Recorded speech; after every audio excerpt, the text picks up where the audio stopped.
Bismillahirrahmanirrahim. Assalamualaikum warahmatullahi wabarakatuh.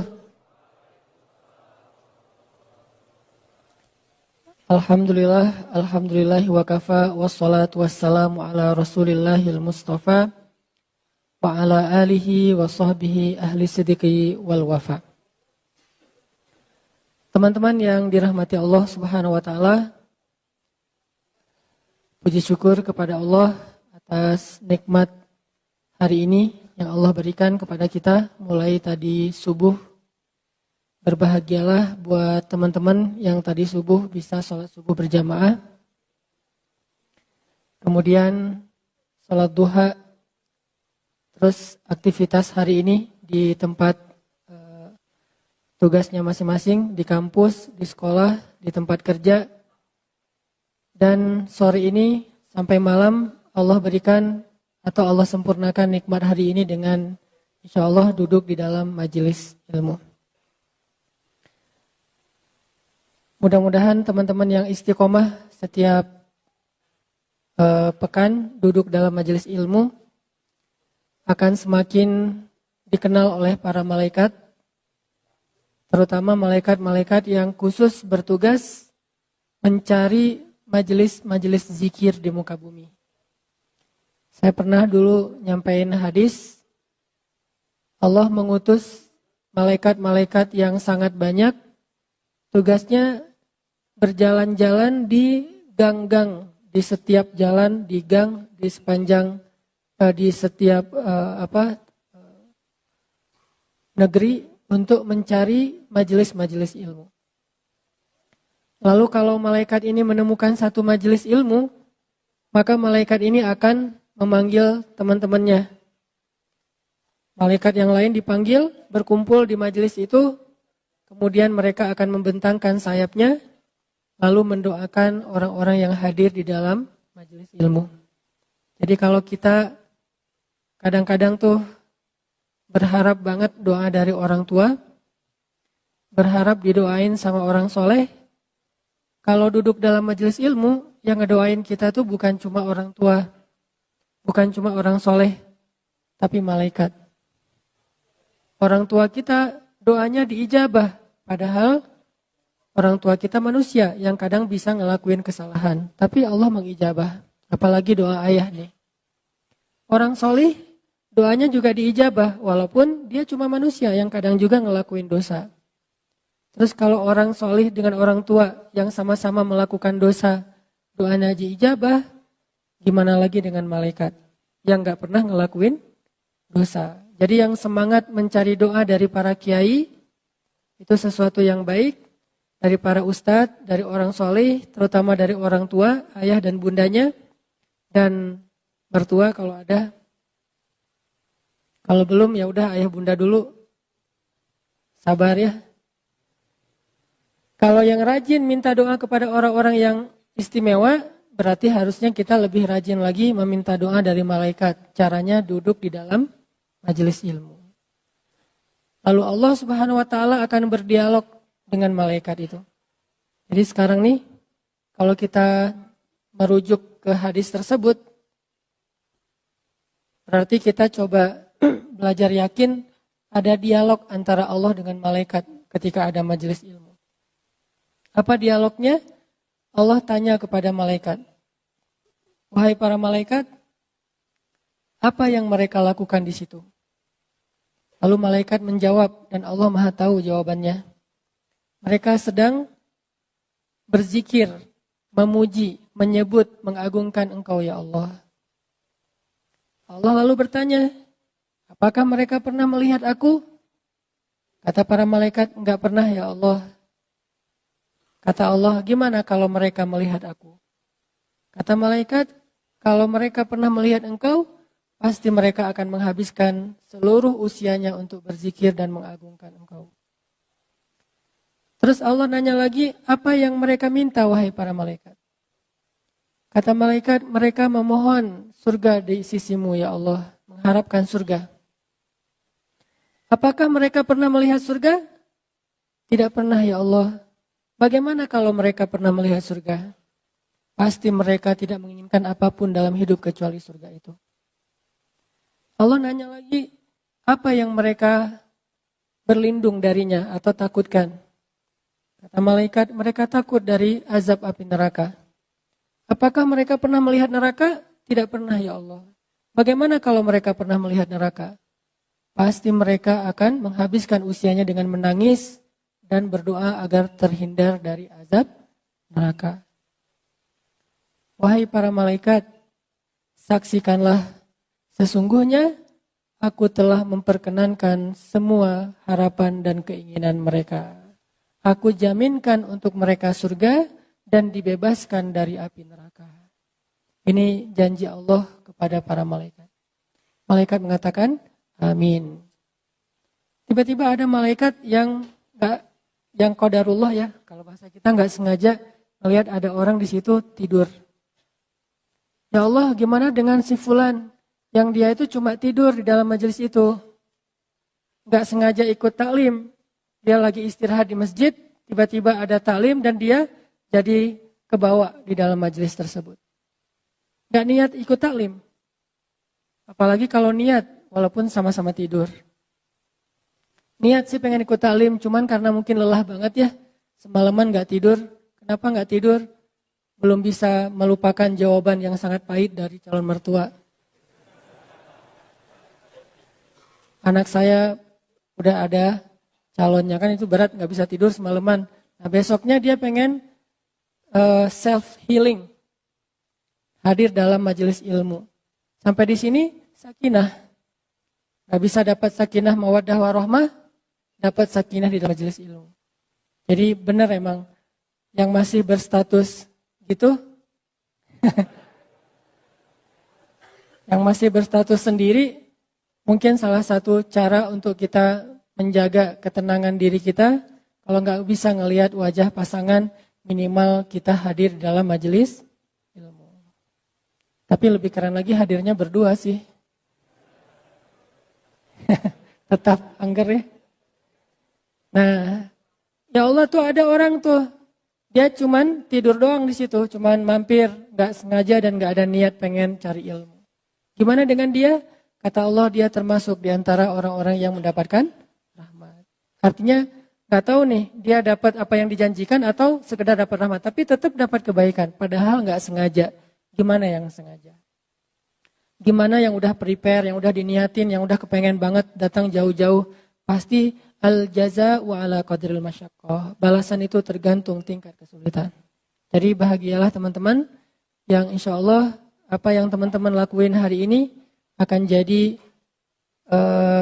berita gembira nanti di padang mahsyar. Tiba-tiba kok masuk golongan yang keren banget, wajah-wajah mereka bercahaya. Kenapa saya masuk golongan ini? Kamu adalah golongan yang kedua dari 7 golongan yang dapat naungan Allah, yaitu pemuda yang tumbuh dalam ketaatan kepada Allah Subhanahu wa taala. Teman-teman yang dirahmati Allah, malam ini kita coba mengambil beberapa booster atau motivasi bukan dari saya, tapi dari seseorang yang Allah rekomendasikan di dalam Al-Quran. Walaupun mungkin boosternya itu tidak ada di YouTube, nggak ada di Instagram. Tapi followersnya memang banyak sini orang. Cuman dalam bentuk yang berbeda. Kita coba belajar mencari motivasi dan ngebooster hati kita dari sosok Luqmanul Hakim. Luqmanul Hakim. Yang punya aplikasi Al-Quran, coba buka HP-nya surat 31, surat Luqman. Kisah tentang Luqman di dalam ayat itu disebutin di ayat 12 sampai ayat 19, satu halaman. Surat 31, surat Luqman dari ayat 12 sampai ayat 19. Kita tilawah ya. A'udzu billahi minasy syaithanir rajim. Mangga.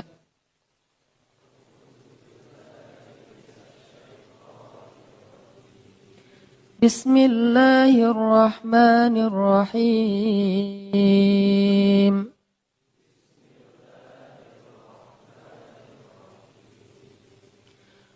ولقد آتينا لقمان الحكمة أن اشكر لله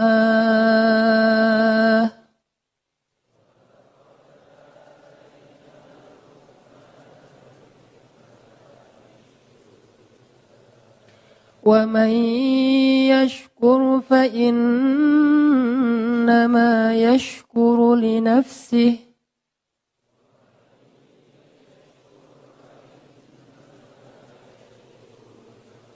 ومن كفر فإن الله غني حميد.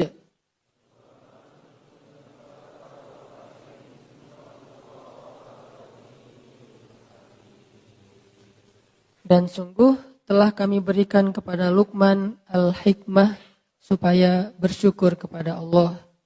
Dan barang siapa yang bersyukur, maka sesungguhnya dia bersyukur untuk kebaikan dirinya sendiri. Dan barang siapa yang kufur atau ingkar, maka sesungguhnya Allah maha kaya lagi maha terpuji. Sadaqallahul adzim. Teman-teman, kalau kita baca surat ini, nanti kita akan menemukan nasihat-nasihat yang sangat berharga dari Luqman. Ada di halaman yang tadi kita baca, ayat 12 sampai ayat 19. Itu semuanya isinya nasihat Luqman kepada anaknya. Siapa Luqman? Luqman ini kalau di antara umat Nabi Muhammad mirip dengan Uwais Al-Qarni. Ada ulama yang mengatakan Luqman itu hidup di zaman Nabi Daud alaihissalam. Ada yang mengatakan hidup di zaman Nabi Isa alaihissalam. Allahu a'lam. Cuman memang dia bukan nabi, tetapi dia orang soleh yang istimewa. Kan orang soleh itu ada banyak di zaman para nabi. Kayak di zaman Nabi Sulaiman, orang solehnya yang gak terkenal tapi keren siapa? Di zaman Nabi Sulaiman. Hamba Allah yang bisa membawa singgasana Balqis dari Yaman ke Palestina cuma dengan sekedip mata. Sampai jin ifrit aja butuh waktu beberapa jam kayak kecepatan pesawat. Jadi kalau kata ifrit, wahai Sulaiman, saya bisa bawa singgasana Balqis yang ada di Yaman. Yaman Palestina itu kalau naik pesawat kurang lebih, kalau nggak salah 4 jam. Saya bisa bawa singgasana Balqis dari Yaman ke Palestina sebelum engkau bangun dari tempat dudukmu. Maksud sebelum engkau bangun ini kata ulama tafsir, sebelum rapat selesai. Dan rapat waktu itu kurang lebih ya 2 jam, 3 jam lah. Berarti kecepatan ifrit itu kecepatan pesawat. Sebelum rapat selesai, singgasana itu udah ada di hadapan engkau, wahai Sulaiman. Terus tiba-tiba berdirilah seorang laki-laki yang gak dikenal. Bahkan di Al-Quran juga gak disebutin namanya. Saking gak terkenal. Jadi jangan remehkan orang yang followersnya dikit. Belum tentu yang selebgram lebih soleh dan lebih istimewa daripada yang biasa. Bisa jadi yang orang gak dikenal siapa-siapa, tapi dikenal oleh Allah dan dikenal oleh para malaikat. Kan yang paling penting Allah Subhanahu wa Ta'ala yang nge-like ya setiap postingan kita. Dan kalimat like dari Allah itu radhiyallahu an. Itu penting banget tuh. Kalau kita like-nya, like manusia. Kalau sahabat, like-nya, like pencipta manusia. Radhiyallahu an. Abu Bakar, radhiyallahu an. Umar, radhiyallahu an. Hanan Ataki? Gak ada kan? Gak mungkin juga saya ngaku-ngaku radhiyallahu an. Dan gak ada juga orang yang sepakat mengatakan Hanan itu sih radhiyallahu an juga. Gak ada kan ya? Berarti belum dapat like dari Allah Subhanahu wa Ta'ala. Paling-paling dapat like dari manusia. Nah, laki-laki yang di zaman Sulaiman juga mirip dengan Luqman. Walaupun kalau Luqman disebutin namanya. Di zaman Nabi Isa ada orang kayak gini. Di zaman Nabi Daud ada. Di zaman Nabi Musa ada. Banyak. Di zaman Nabi Musa salah satunya Khidir. Nggak terkenal. Tapi dia punya kelebihan. Sampai selebgram seperti Musa aja belajar kepada Khidir. Laki-laki ini berdiri mengatakan, "Ya Sulaiman, izinkan saya membawa singgasana Balkis dari Yaman ke Palestina dalam sekedip mata aja." Sekedip mata dalam bahasa kiasan ini artinya selama jarak antara orang yang datang dari kejauhan belum jelas siapa sampai menjadi jelas. Kurang lebih sekitar 5 menit. Sekejap mata itu bukan satu kedipan mata ya. Tapi bahasa kiasan, kata ulama tafsir, kalau ada yang datang dari jauh tuh, itu siapa ya? Kayak asa kenal gitu. Nah, sampai benar-benar jelas, kira-kira berapa menit kalau dia jalan kaki? Dari orangnya agak-agak asa kenal sampai kenal. Berapa? Sampai 5 menit? Tergantung jalannya ya. Kalau dia jalannya normal, ya paling lama 5 menit lah. Nggak sampai lah, semenit juga udah jelas. Oh ya si Fulan. Walaupun kadang-kadang ada yang dari jauh juga udah ketahuan. Saking kita ngenandain banget ya. Wah dia datang ya ternyata gitu ya. Udah ketahuan. Dari wanginya, oh ada harum tertentu nih. Udah khas gitu teh. Siapa yang wanginya khas di antara sahabat? Mus'ab bin Umair. Kalau Mus'ab lewat satu lorong atau satu gang, cewek-cewek Mekah langsung nyari-nyari, mana Mus'ab. Karena parfum yang dipakai Mus'ab itu nggak ada di Mekah. Satu-satunya yang pakai parfum itu cuma Mus'ab. Sampai Mus'ab kalau nyuci baju, orang-orang rebutan pengen nyuci baju Mus'ab biar disatuin dengan baju mereka sehingga aroma wanginya pindah ke baju mereka. Ini sahabat Nabi yang namanya Mus'ab. Selebgram zaman sahabat lah yang paling keren. Nah, laki-laki ini bilang, saya bisa membawa singgasana Balkis dari Yaman ke Palestina kurang lebih 5 menit. Sehingga akhirnya Sulaiman memberi izin, tiba-tiba singgasana itu sudah ada di depan Sulaiman dengan Balkis-Balkisnya. Nah, ini artinya ada orang yang hebat tapi nggak terkenal. Lalu Allah Subhanahu wa taala menyebutkan kisahnya di dalam Al-Qur'an. Sehingga di sini ada pelajaran apa teman-teman? Ikhlas. Luqman salah satu di antara simbol keikhlasan. Dia hidup di zaman para nabi, tetapi dia tidak dikenal seperti para nabi. Uwais Al-Qarni juga kayak gitu, simbol keikhlasan. Tidak diketahui kehebatannya oleh manusia, tapi diketahui kesolehan, kehebatan, keistimewaannya oleh Allah Subhanahu wa taala. Lalu Allah lah yang mengilhamkan kepada Nabi Muhammad untuk memberitahu kehebatan Uwais kepada sahabat-sahabat beliau. Lalu sahabat Nabi mencari Uwais, ketahuanlah oleh orang banyak bahwa Uwais itu bukan orang biasa, orang istimewa. Jadi nggak usah khawatir. Kalau kita ngelakuin satu kebaikan, terus nggak ada yang ngeliat. Justru ketika kita mengharapkan apresiasi dari manusia, maka kita kehilangan penghargaan dari Allah Subhanahu wa taala. Ini harus pilih nih. Kadang-kadang kita harus milih di hati kita nih, mencari penghargaan dari Allah, mencari nilai di mata Allah atau mencari poin di mata manusia. Rating siapa yang kita cari? Like siapa yang kita harapin nih? Like dari Allah atau like dari manusia? Ini soal hati ya, bukan soal gimana kita memposting sesuatu. Kadang-kadang secara zahir kita emang ngeposting sesuatu yang buat manusia nge-like. Tapi bukan itu yang kita cari. Ini masalah apa yang diharapin oleh hati kita. Sehingga kita tidak akan menjadi putus asa, berkecil hati, merasa kayak nelangsa gitu. Kalau ada kebaikan yang kita lakuin, orang gak tahu. Ada kebaikan yang kita lakuin, orang gak menghargai. Ada kebaikan yang kita lakuin, malah orang menafikan gitu, mengingkari. Karena Allah Subhanahu wa taala alimun, syahidun. Allah Maha tahu, Allah Maha menyaksikan, Allah Maha basir, Maha melihat. Dan gak ada yang sia-sia. Sehingga akhirnya Allah mengisahkan kisah laki-laki itu di zaman Sulaiman. Dikisahkan juga nanti laki-laki di zaman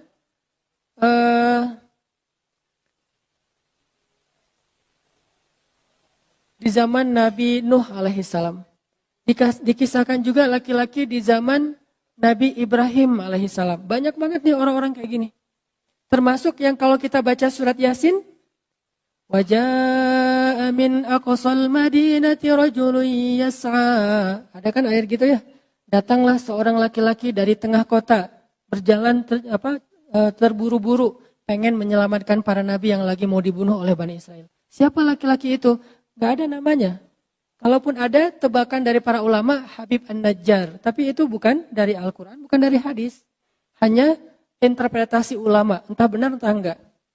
Al-Quran sendiri nggak nyebutin namanya, tapi Allah menyebutkan kisahnya. Ini berarti orang istimewa.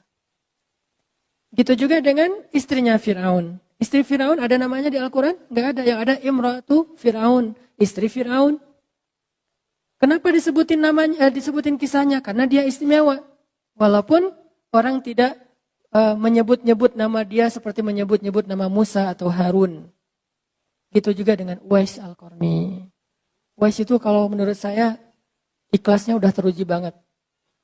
Dia menghilang gara-gara dipuji. Kalau kita kan menghilang gara-gara dicela ya. Pundung kan. Coba kalau misalnya kita dalam sebuah organisasi nih. Kita udah habis-habisan, nggak dihargai. Akhirnya pundung kan, left group. Saya pengen kita sekali-kali coba nih ya. Left group gara-gara dipuji. Bisa nggak tuh?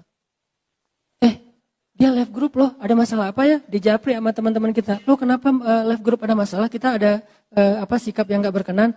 Nggak, saya nggak suka dipuji-puji. Left group. Gara-gara dipuji left group.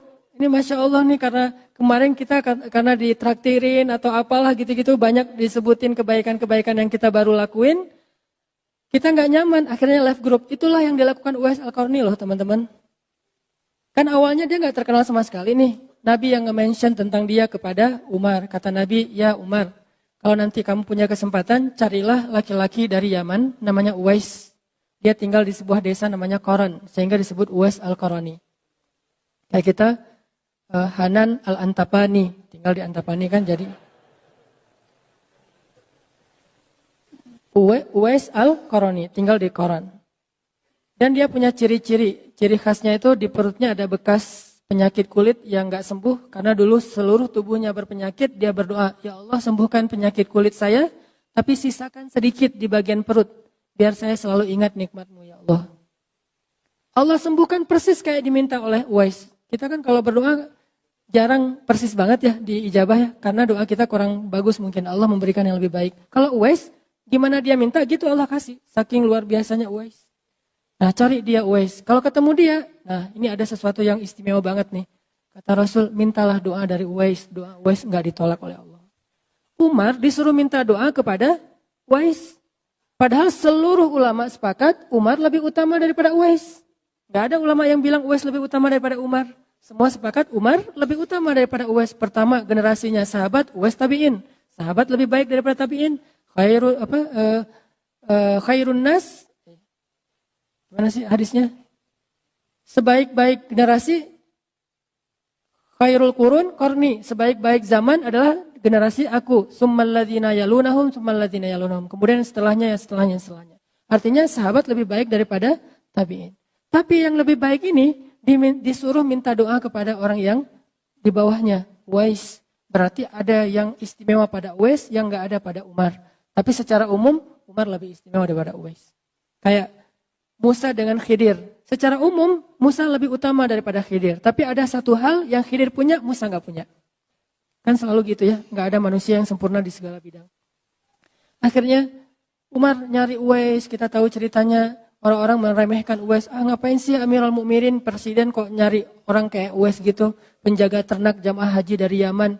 Oh kalian gak tahu siapa Uwais, kalau kalian tahu kalian gak akan ngomong kayak gitu, pasti langsung sekarang juga kalian following. Kata Umar. Akhirnya Umar nyari di daerah Arafah, di padang Arafah, ketemu laki-laki yang lagi jaga ternak-ternak jamaah haji Yaman. Ternyata itu Uwais. Ketemu minta doa dari Uwais. Baru orang-orang tahu ternyata Uwais itu orang yang dimention sama Nabi. Gak ada satupun tabi'in yang dimention sama Nabi dengan namanya. Ada yang dimention sama Nabi tapi tidak dengan namanya. Kayak misalnya Muhammad Al-Fatih. Itu kan dimention sama Nabi ya. Nanti akan muncul satu pasukan terbaik. Sebaik-baik amir-amirnya dan seterusnya lah hadis secara umum. Tapi gak disebut namanya Muhammad. Nama belakangnya Al-Fatih, nggak disebut. Cuma disebut negerinya, Konstantinia atau Konstantinopel. Uwais disebut namanya, disebut ciri-cirinya, disebut nama desanya. Disebut keistimewaannya. Baru orang-orang mulai tahu, mulailah berbondong-bondong datang ke Uwais. Uwais. Yang tadi berangkat Uwais bawa ternak, sekarang pulang Uwais diarak. Bayangin, tadi berangkat dari Yaman ke Mekah, Uwais yang bawa ternak-ternak mereka di belakang. Sekarang pas pulang ke Yaman, Uwais diarak ramai-ramai. Uwais kayak juara gitu, champion. Untung gak pakai you are the champion gitu ya pulang. Pulang Uwais tuh sebagai tokoh luar biasa. Sampai di Yaman orang-orang udah menanti kedatangan Uwais. Karena berita tentang Uwais itu udah sampai di Yaman. Udah banyak banget orang yang nunggu-nunggu kedatangan Uwais. Pas Uwais datang, di sepanjang jalan masuk gerbang Yaman itu orang menunggu-nunggu Uwais. Seolah-olah kayak Nabi baru hijrah. Tola al-badru alaina. Wah rame aja. Uwais jadi gak nyaman diperlakukan kayak gitu. Kalau kita kan senang, Uwais keren juga nih. Di apa gitu ya. Uwais gak nyaman diperlakukan gitu. Ini istimewanya Uwais. Akhirnya dia left. Baru masuk ke rumah orang-orang udah pada ngantri. Terus udah ada panitia entah siapa yang bikin mungkin RT RW langsung bentuk panitia gitu kan. Daftar, ngapain? Minta doa. Yang jomblo datang ke Uwais pulang nikah. Enak juga ya di zaman Uwais ya. Tinggal minta, Uwais saya mau minta doa apa? Saya mau nikah ini orangnya. Jadi bukan ke dukun, bawa aja fotonya sekalian. Ini orangnya. Kalau ke dukun kan bawa foto, bawa rambut ya. Ke Uwais bawa foto aja. Nih Instagramnya. Oh ya, ntar saya following dulu ya. Bahaya. Nah, udah gitu orang berbondong-bondong pengen minta doa dari Uwais. Uwais menghilang. Raib aja nggak tahu kemana. Left. Nggak mau dipuji-puji, nggak mau dihormati, nggak mau dipuja, nggak mau jadi selebgram. Hilang. Ketemu-ketemu. Kalau nggak salah di Basroh. Ada seseorang yang lagi musafir. Terus mampir di sebuah rest area. Istirahat, melihat seorang laki-laki lagi berzikir di sebelah sungai gitu. Pas ditanya, nama Anda siapa? Uwais. Uwais yang mana nih? Dari mana asalnya? Dari Yaman. Yaman di mana? Dari desa Koron. Oh ini Uwais Al-Qarani. Rame lagi berbondong-bondong orang mampir di rest area itu. Tiba-tiba rest area 97 itu, wah rame aja. Wah semua orang pada mampir. Pokoknya kalau kamu ke Jakarta jangan lupa mampir di situ ya gitu modelnya. Semua mampir di tempat Uwais tinggal. Raib lagi. Gak mau banget sama sekali dipuja sama manusia. Raib, hilang, ketemu-ketemu. Dalam satu peperangan kaum muslimin, di zaman Umar bin Khattab, ketemu Uwais di antara para syuhada. Sudah meninggal dunia, habis berjihad, syahid di jalan Allah Subhanahu Wa Taala. Coba. Ini orang yang luar biasa, gak terkenal, gak ada yang tahu, tapi Allah Maha tahu dan memberitahu kepada kekasihnya Rasulullah Sallallahu. Gitu juga Luqman, kurang lebih seperti itu. Cuman di zaman yang berbeda. Menurut saya selalu ada orang kayak gitu di setiap zaman. Cuman kalau dulu dimention di Al-Quran, kalau sekarang kita harus cari sendiri. Jangan selalu berpikir bahwa orang yang kita anggap biasa-biasa aja, itu orang yang memang benar-benar biasa. Enggak, belum tentu. Kadang kita ngeremehin orang tua kita.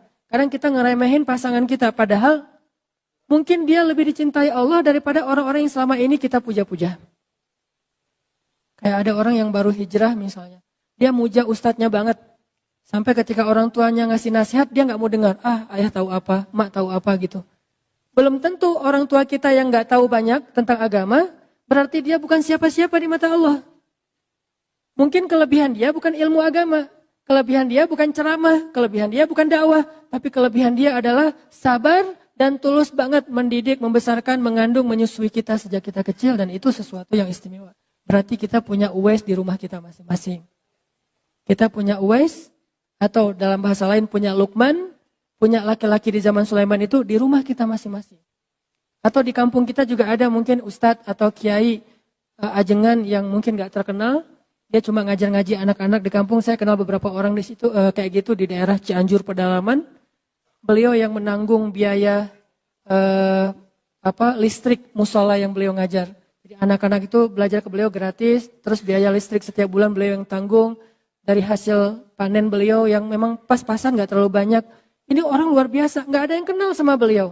Tapi alhamdulillah Allah beri kesempatan saya kenal beliau, saya tahu oh ini Uwais di zaman ini nih, salah satunya nih. Orang-orang kayak gini, kalau kita ketemu, jangan sia-siakan kesempatan, langsung minta doa. Kayak tadi, pengen ketemu Uwais karena statusnya masih sendiri, ada Uwais di zaman kita. Siapa? Ayah kita mungkin? Siapa? Seorang kiai yang tidak terkenal, kiai biasa aja, tetapi justru karena dia biasa aja, Allah lebih mencintai dia mungkin. Karena keikhlasan dan kerendahan hatinya. Luqman, kurang lebih seperti itu. Sehingga Allah Subhanahu Wa Taala mengangkat derajat Luqman. Kan Allah itu eh, tu'izzu man tasya wa tudzillu man tasya. Allah itu mengangkat derajat siapa yang Dia kehendaki dan merendahkan siapa yang Dia kehendaki. Yang sangat terkenal Allah rendahkan kayak Firaun, Namrud, Haman, Qarun, Allah rendahkan. Yang enggak terkenal Allah tinggikan seperti Luqman salah satunya. Tu'til mulka man tasya wa tanzi'ul mulka mimman tasya wa tudzillu man tasya wa tu'izzu man tasya wa tudzillu man tasya. Allah kasih kekuasaan kepada siapa yang Allah kehendaki, Allah cabut kekuasaan dari siapa yang Allah kehendaki. Allah berikan kemuliaan kepada siapa yang Allah kehendaki, Allah hinakan siapa yang Allah kehendaki. Terserah Allah. Makanya kalau kita ngelakuin satu amal, mencari ridha Allah, mencari rating atau poin like dari Allah Subhanahu wa taala, mudah-mudahan kalau Allah memberikan izzah, kemuliaan, enggak ada manusia yang bisa merendahkan kita. Allah yang mengangkat. Kan banyak banget orang-orang yang di zaman kita lihat kayak selebriti-selebriti yang dulunya bukan siapa-siapa tiba-tiba jadi terkenal gitu, yang dulunya ngamen di jalan tiba-tiba masuk TV, masuk dapur rekaman, jadi punya banyak album, terkenal kemana-mana, dipuji-puji sampai dia bikin lagu, dulu saya bukan siapa-siapa, saya dulu dihina, sekarang saya dipuja, gitu-gitu deh. Banyak kan kisah yang kayak gitu kan ya, kayak misalnya di komik itu Dodit, yang orang anggap siapa sih orang kayak gini, kayak apa misalnya autis apa, ternyata orang kayak gitu yang kayak lempeng gitu, kayak sadis ya, bikin orang ketawa tapi dia nggak ketawa, kan sadis tuh. Ternyata malah diangkat misalnya sisi popularitasnya, Allahu a'lam tentang sisi keistimewaannya, yang jelas popularitasnya diangkat. Allah punya banyak cara, sehingga kita nggak perlu iri dengki dalam urusan-urusan kayak ginilah. Kalau mau, kan kita tuh, kenapa sih kita memamerkan amal soleh kita atau kebaikan kita? Biar dipuji orang. Padahal ketika kita memamerkan, orang malah gak memuji. Ketika kita riya, kita sombong, orang malah gak menghargai kita. Kalau kita pengen dihargai, mendingan kita mencari perhatian Allah, capernya ke Allah gitu. Karena kalau Allah udah berkenan kepada kita, akan Allah angkat. Dan kalau Allah angkat, gak ada yang bisa merendahkan. Itu kan yang dikatakan Nabi kepada Ibnu Abbas. Ketika Nabi lagi boncengan sama Ibnu Abbas, mungkin lagi kemana gitu, lagi ke pasar berdua sama Ibnu Abbas boncengan. Ibnu Abbas di belakang. Nabi bilang, ya gulam, anakku, ihfazillah, yahfazka. Yang perlu kamu jaga itu Allah, bukan manusia. Jadi jaga perasaan Allah. Kalau kita menjaga perasaan manusia, karena Allah. Kayak misalnya, jaga perasaan orang tua, karena Allah yang nyuruh. Jaga perasaan guru karena Allah yang nyuruh. Jaga perasaan teman karena Allah yang nyuruh. Jaga perasaan mantan karena Allah yang nyuruh. Jangan sampai kita merusak hubungan mantan kita yang udah halal tentang cerita-cerita masa lalu. Kita mention foto-foto masa lalu, gak boleh. Malah mantan itu kalau boleh berdusta, dia memang boleh berdusta. Kan salah satu dusta di antara 3 dusta yang dibolehin kan, dusta tentang mantan kan ya. Gitu kan hadisnya. 3 tempat boleh berdusta. 1 dusta dalam peperangan. Perang mah gak boleh jujur-jujur amat. Taktik kami gini loh, strategi kami gini. Nggak kasih tahu ke Israel, gak boleh. Karena jelas-jelas ini peperangan antara penjajahan Israel dengan bangsa Palestina misalnya. Kayak kita dulu ke Belanda, gak boleh. Kedua, dusta untuk mendamaikan 2 orang yang pengen bunuh-bunuhan. Wah, dia ngomongin saya jelek-jelek. Enggak, saya tahu dia banget, dia enggak ngomongin tentang kamu yang jelek-jelek. Justru tentang yang baik-baik dia omongin. Masa sih? Iya benar, saya jadi saksinya. Padahal enggak. Boleh berdusta kayak gitu. Jangan jadi justru kita sebagai provokator. Ada 2 orang nih, rame di grup. Akhirnya kita japri, sebetulnya maksud dia enggak kayak gitu. Walaupun kita tahu gitu banget sih maksudnya. Kita berdusta. Soalnya pas aku ketemu sama dia sebetulnya muji-muji kamu loh. Dia nyebutin kebaikan-kebaikan kamu. Padahal nggak pernah kayak gitu. Ini dusta. Demi mendamaikan. Selama tidak berlebihan. Yang ketiga, dusta tentang masa lalu. Dengan niat bukan pengen balikan lagi. Niatnya pengen ngelupain dan taubat.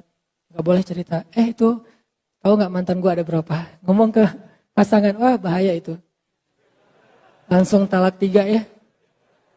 Nah, ini tadi kenapa jadi bab ini ya? Tadi ngomongin siapa tadi teh? Luqman? Aduh, Uwais.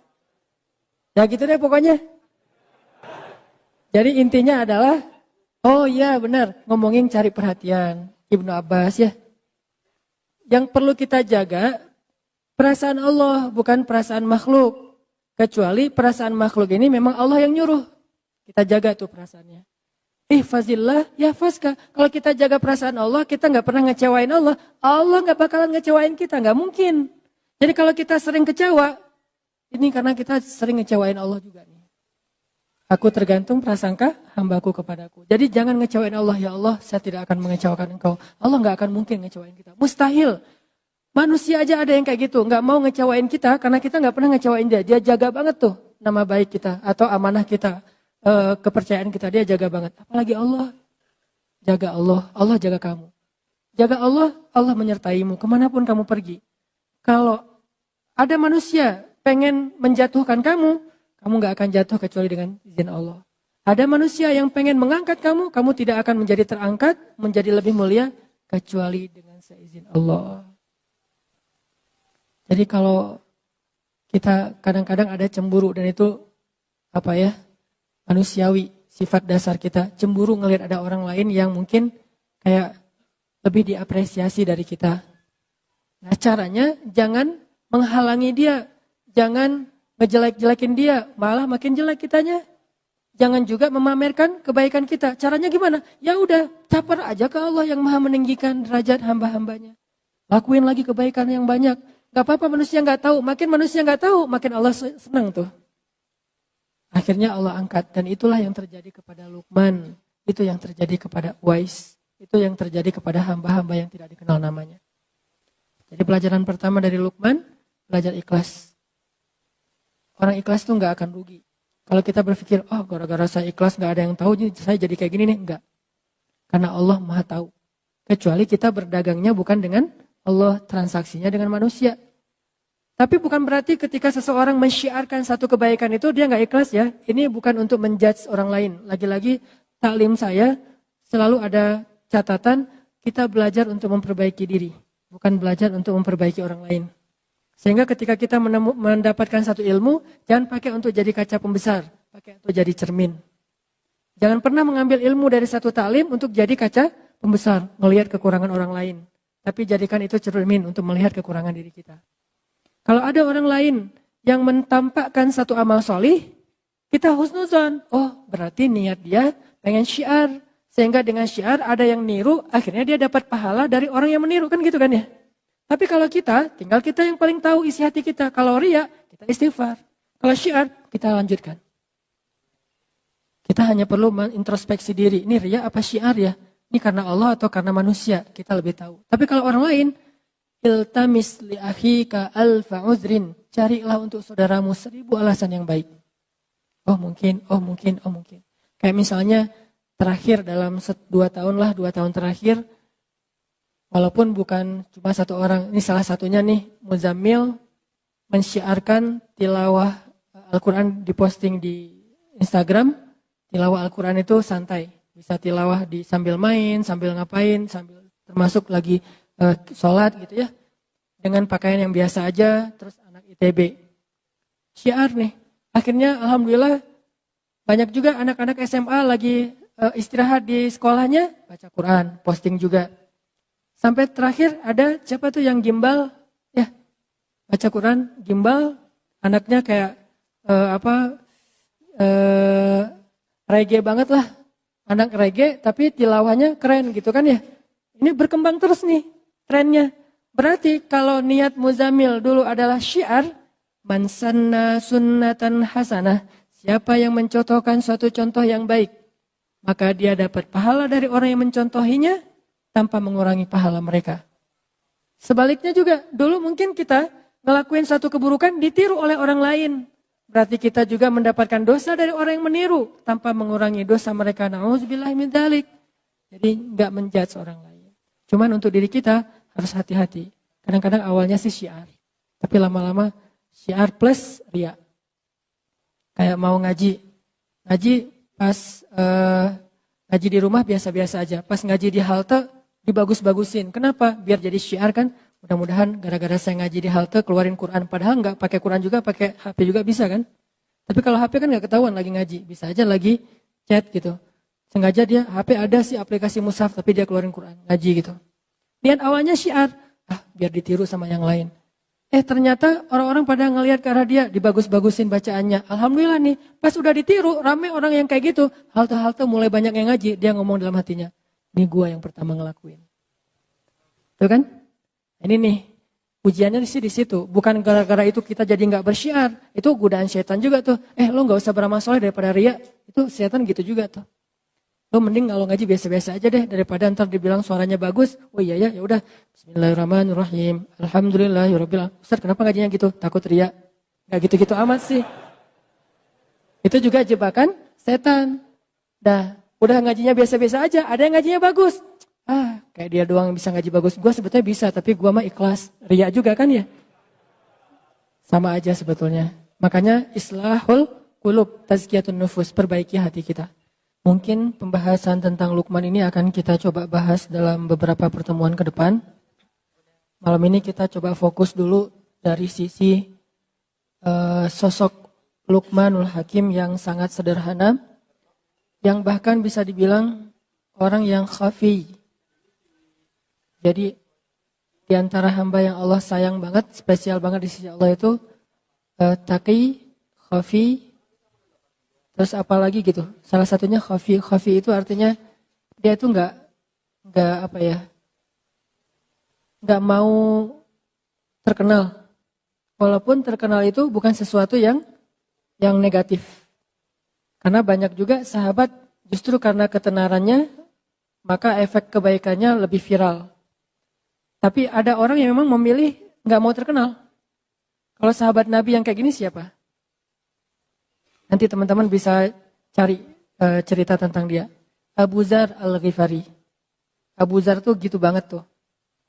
Gak mau dia sama sekali tuh orangnya tuh gak mau kalau dipuji atau terlihat agak sedikit menikmati dunia itu gak mau banget. Padahal menikmati dunia itu gak dilarang dalam agama. Tapi dia memilih jalannya sendiri yang memang pengen khafi banget, pengen uzlah, pengen menyendiri gitu. Itulah Luqman. Dia nggak menjadi orang yang tampil, tetapi Allah Subhanahu Wa Taala Maha Tahu.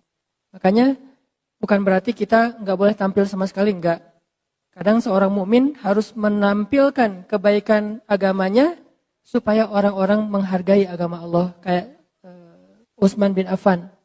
Utsman itu kan orangnya menampilkan ya satu yang baik-baik dari agama, kayak penampilan menariknya. Dia pakai jubah yang khas gitu milik Utsman.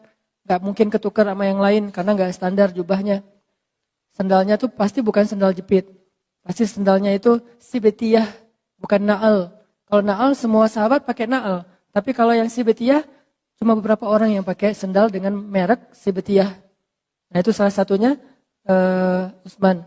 Sehingga kalau Utsman jalan, orang-orang pada ngelihat, wah penampilan Utsman. Terus pas Utsman ketemu Nabi memperlakukan Utsman beda sama sahabat yang lainnya. Ketemu sahabat lain Nabi biasa-biasa aja. Bajunya gak terlalu rapi, gak apa-apa. Tapi giliran yang datang Utsman, Nabi rapi-rapi langsung, udah rapi baru Utsman boleh masuk. Jadi boleh terkenal, boleh tampil, boleh syiar. Tapi kita lagi bukan belajar tentang bab itu. Kita lagi belajar bab, kadang memang ada kondisi yang kita harus menahan diri walaupun gak diketahui orang. Ada kondisi di mana kita lagi belajar ikhlas, bukan belajar syiar. Syiar itu gampang. Malah kalau kita udah terlatih dengan ikhlas, kita syiar itu lebih keren lagi. Tapi kalau belum terlatih dengan ikhlas, syiar itu bisa jadi jebakan buat diri kita sendiri. Makanya ngomongin syiar itu gampang. Semua orang bisa ngelakuin. Tapi ikhlas dalam syiar, ini susah banget nih, luar biasa. Kadang-kadang kan keikhlasan kita itu bukan di awal rusaknya, tapi di tengah atau di akhir. Di awal kita tuh udah ikhlas banget. Di tengah ada masalah sama teman-teman kita, mulai kecewa. Tahu gini saya nggak akan ikut, tahu gini saya nggak akan bantu, tahu gini. Kan mulai terganggu nih keikhlasan kita di tengah. Atau kadang-kadang nggak di tengah, di akhir. Pas udah beres, udah selesai semuanya, udah sukses acaranya, ternyata ada teman-teman yang mungkin qadarullah dengan takdir Allah dia muncul di media. Mungkin dia dipuji-puji sama teman-teman yang lain. Tiba-tiba dia dapat jabatan di jadikan sebagai calon ketua organisasi. Nah kita yang habis-habisan gak ada yang menghargai. Di situ mulai jadi godaan buat kita riya. Kalian tahu gak acara ini siapa di baliknya? Mulai kepancing. Atau ada yang ngecewain kita nih. Kita udah ngelakuin satu kebaikan, ikhlas banget nih awalnya. Saya bantu dia karena Allah di awal. Di tengah gak apa-apa. Ternyata yang kita bantu itu gak selesai urusannya. Kita tambahin bantuannya, gak apa-apa karena Allah. Di tengah masih ikhlas. Di akhir masih ikhlas. Alhamdulillah dia udah sukses sekarang. Kita ikhlas. Gak mau nyebut-nyebut kepada siapapun. Tapi setelah beberapa tahun, kita suatu saat butuh dia. Pas kita butuh dia gak mau bantu kita. Padahal dia bisa membantu kita waktu itu. Mulailah keikhlasan kita terganggu. Mulai kepancing nih. Kayaknya dia lupa ya. Siapa dulu yang membantu dia awal-awal ketika baru merantau. Ketika dia masih kuliah. Semuanya saya biayai keluar satu-satu. Semua yang disebutin itu gugur pahalanya di sisi Allah. Jadi keikhlasannya gak keganggu di awal, gak di tengah, gak di akhir. Tapi sometime, suatu saat nanti entah kapan-kapan gitu. Bisa aja setelah bertahun-tahun baru keganggu keikhlasannya. Habislah pahala yang selama ini udah kecatat di tabungan amal kita hilang lagi tiba-tiba. Dihack sama riya. Ini yang terjadi. Luqmanul Hakim istimewanya di bab itu teman-teman. Dia nggak istimewa di bagian ilmu yang banyak, enggak. Dia nggak istimewa dari fisiknya yang kuat. Malah dia orangnya pendek, kulit hitam dari Ethiopia. Kampungnya Bilal bin Rabah. Ada Bilal, ada Wahsy, ada Luqman, ada An-Najasyi, itu orang-orang Ethiopia. Orang hitam, pendek, budak pula yang diperjualbelikan. Dan ketika dia jadi budak, bukan budak kan, budak itu punya banyak kerjaan nih. Ada budak yang memang dibeli untuk jadi tentara bayaran. Berarti badannya bagus, tangguh nih. Kalau Luqman, dia budak yang kerjanya ngapain? Kerjanya ada yang bilang najjar. Kerjanya itu bantu-bantu tuannya untuk bikin kayak meja tukang kayu lah. Tapi ada juga ulama yang bilang dia bukan najjar. Dia itu yang jagain ternak. Kayak siapa tadi? Uwais. Berarti kan secara fisik enggak banget nih. Enggak good looking gitu. Tetapi karena dia punya keikhlasan, itulah keistimewaannya. Jadi benar hadis Nabi. Sesungguhnya Allah tidak melihat kepada fisik kalian. Allah tidak melihat kepada harta kalian. Allah tidak melihat kepada status atau pekerjaan kalian. Allah melihat kepada hati kalian. Kalau kita pengen jadi hamba yang istimewa, milikilah hati yang istimewa. Tidak masalah punya fisik yang istimewa, kita latih, kita rawat. Punya harta yang istimewa, berlimpah. Punya pekerjaan dan status sosial yang istimewa, kerjaannya keren, menghasilkan uang yang banyak. Gak apa-apa, tapi itu semuanya jadi tidak bernilai kalau hatinya gak istimewa. Sebaliknya, fisiknya biasa-biasa aja, hartanya malah kurang, apalagi malah bukan pas-pasan, malah kurang. Terus status sosialnya cuma budak, kalau hatinya istimewa, Allah angkat tuh. Jadi yang kita coba pelajari, gimana punya hati yang istimewa. Hati yang istimewa itu kalau beramal, ikhlas. Kalau ke manusia itu pemaaf. Kalau ke manusia itu rahmah, kasihan, gampang kasihan sama orang lain. Duh kasihan ya. Kalau orang sering kayak gitu tuh, hatinya mulai istimewa. Jangan bilang, lu kok lemah banget sih, gampang kasihan, gampang maafin, jadi orang gak punya prinsip. Enggak, dia orang yang istimewa justru. Yang susah maafin itu yang sebetulnya yang gak istimewa. Kalau dibilang, lu gampangan banget sih jadi orang, lu kok lemah banget sih jadi orang, mau aja digitu-gituin sama teman lu. Enggak, justru dia itu istimewa, punya hati yang spesial. Gampang kasihan sama orang lain, gampang gak tegaan, pengen ngasih ke orang lain itu lebih dari haknya. Wafa. Milikilah hati yang istimewa. Toh di zaman Nabi juga ada sahabat yang kayak gitu banget tuh. Yang saya sering mention tentang beliau. Sahabat yang ibadahnya biasa-biasa aja.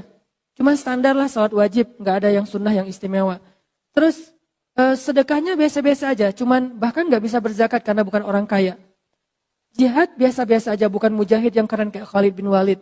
Terus keistimewaannya apa? Sampai Nabi bilang dia itu ahli surga. Kenapa? Karena dia hatinya bersih. Dia tuh gak pernah dengki sama orang lain. Saya pernah bawa umroh jamaah sekitar 30 orang. Satu rombongan. Macam-macam kan jamaah teh. Ada yang kaya raya umrohnya 3 bulan sekali. Ada yang setahun bisa umroh sampai 6 kali. sampai 7 kali gitu. Umroh kayak ke pasar baru. Bete umroh gitu. Lagi bete sama suami, daftar umroh. Gitu banget. Daftar umroh gara-gara bete sama suami. Saking kayaknya nih. Ada yang umrohnya tuh karena memang nabung sekian lama. Ada yang umrohnya itu diumrohin. Jadi kayak surprise banget, hadiah banget buat dia. Gak pernah kepikiran bisa umroh. Dari sekian banyak jamaah, ada satu orang bapak-bapak yang menarik perhatian saya. Beliau baru pertama umroh. Orang kampung di pelosok Garut apa Tasik gitu. Terus orangnya udah tua, petani.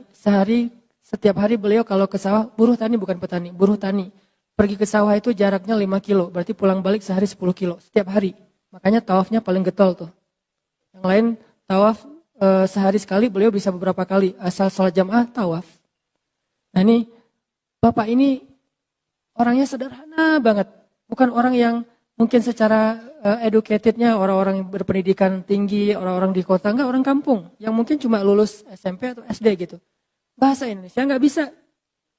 Bahasa Sundanya halus. Kalau bahasa Sunda main mungkin saya masih ngerti nih. Bahasa Sundanya halus gitu. Sehingga diterjemahin sama istri saya. Bahasa Indonesia nggak bisa. Terus orangnya diem, senyum. Senyum tuh setiap hari. Ini orang yang paling sering senyum yang saya lihat. Sampai wajahnya tuh jadi, bentuk wajahnya tuh jadi senyum. Saking rajin senyum kan ya. Kan ada orang yang bentuk wajahnya cemberut, mungkin sering cemberut. Ada orang yang wajahnya emang dia senyum. Dia nggak senyum juga udah senyum gitu teh. Saking sering senyum kebentuk kan. Kayak kita ngelatih otot kita kan kebentuk. Mungkin otot ini nggak tahu ya secara ilmiah. Menurut saya nih, otot wajah itu terbentuk oleh di mana ekspresi wajah kita yang paling sering kan. Kalau kita sering senyum, ototnya pasti keangkat dikit. Jadi kalau mau ngangkat ini, jangan pakai alat-alat atau treatment itu. Senyum aja keangkat dikit deh. Pasti itu. Ada yang pengen ini angkat dikit, jangan disuntik, senyum. Insya Allah keangkat tuh. Dia memang wajahnya tersenyum. Asal ketemu dia. Jadi kita yang lagi capek kan mengurus jamaah umrah tuh lumayan tuh ya. Apalagi haji itu lelah. Pas datang ke ruang makan, ada beliau lagi makan gitu. Senyum, langsung hilang lelahnya. Ini luar biasa nih. Hampir seperti melihat pasangan, hampir ya, nggak sama. Kalau sama bahaya nanti saya di demo. Hampir seperti melihat pasangan. Memang melihat pasangan beda sih, istimewa. Ini hampir gitu. Kalau belum yang pernah ngerasain melihat pasangan, lihat dia aja cukup lah. Senyum, langsung, Pak gimana Pak? Ngobrol. Alhamdulillah gitu. Dia tawaf sehari beberapa kali nggak pernah ngomong. Kalau yang lain-lain kan pulang, alhamdulillah cium hajar aswad. Dia udah berapa kali cium hajar aswad, diam-diam aja. Dan ada orang yang dapat nih kamar dia tuh berempat, ambil yang kuat, 4 orang satu kamar. Dia dikasih yang bed tambahan. Jadi bukan bed yang udah ada di kamar, jadi dia dikasih extra bed gitu yang bednya lebih kecil, terus pair gitu bukan dia pair gitu yang nggak enak badannya, tapi dia nggak pernah, padahal dia bayarnya sama. Dia bayar dari tabungan dia sekian lama, bayarnya sama tapi nggak pernah komplain, nggak pernah ngeluh. Wah ini orang ridho banget, tawadu banget, qanaah banget, dan hatinya bersih. Pas terakhir saya ngelihat dia happy aja terus, umrohnya sendiri, yang lain berpasangan semua kan, kecuali dia sendiri yang sendiri sama beberapa orang, nggak banyak sih yang sendiri, tapi dia bisa dibilang sering ngeliat orang berduaan sama pasangannya, tawaf berdua, itikaf berdua kan, umroh kalau berdua kan keren banget ya. Tilawah, bahkan di Masjidil Haram itu by the way ya, ada soft khusus untuk pasangan. Gak tahu kan? Promo. Ada soft di Masjidil Haram ya, itu khusus buat couple. Kalau bukan pasangan gak boleh masuk ke area itu. Tanya, pasangan? Ya. Oh iya masuk. Kita bisa sholat di sebelah kita itu istri kita loh. Itu keren banget tuh. Gimana caranya? Emang dibikin soft tuh modelnya sampai di sebelah memang istri. Jadi kita sholat.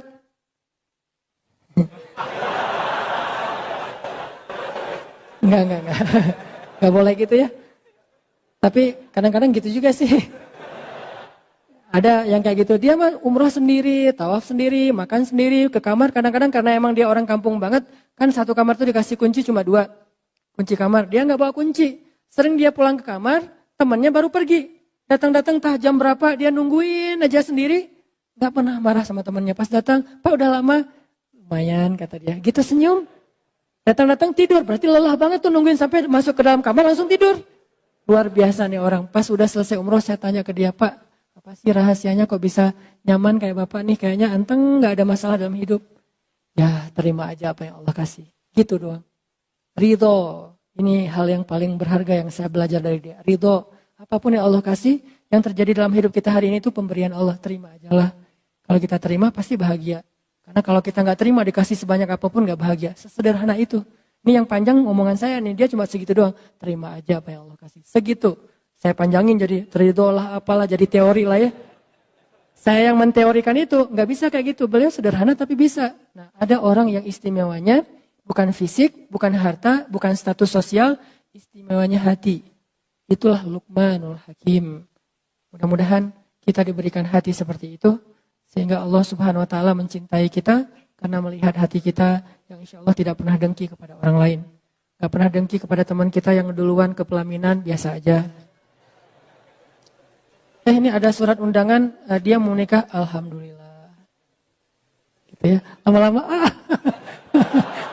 diam-diam aja sih, tiba-tiba terjun dari jembatan. Gak ridho aja dengan kondisi yang orang lain dapat nikmat, dia yang paling bersyukur. Orang lain dapat musibah, dia yang sedih duluan. Ini orang luar biasa, hatinya bersih. Luqmanul Hakim. Mudah-mudahan kita bisa mendapatkan kebaikan dalam materi ini. Mohon maaf kalau materinya singkat. Barakallah. Semoga setiap langkah kaki teman-teman ke sini Allah jadikan penggugur dosa dan diangkat derajat di sisi Allah. Subhanakallahumma wa bihamdika asyhadu an la ilaha illa anta astaghfiruka wa atubu ilaik. Assalamualaikum warahmatullahi wabarakatuh.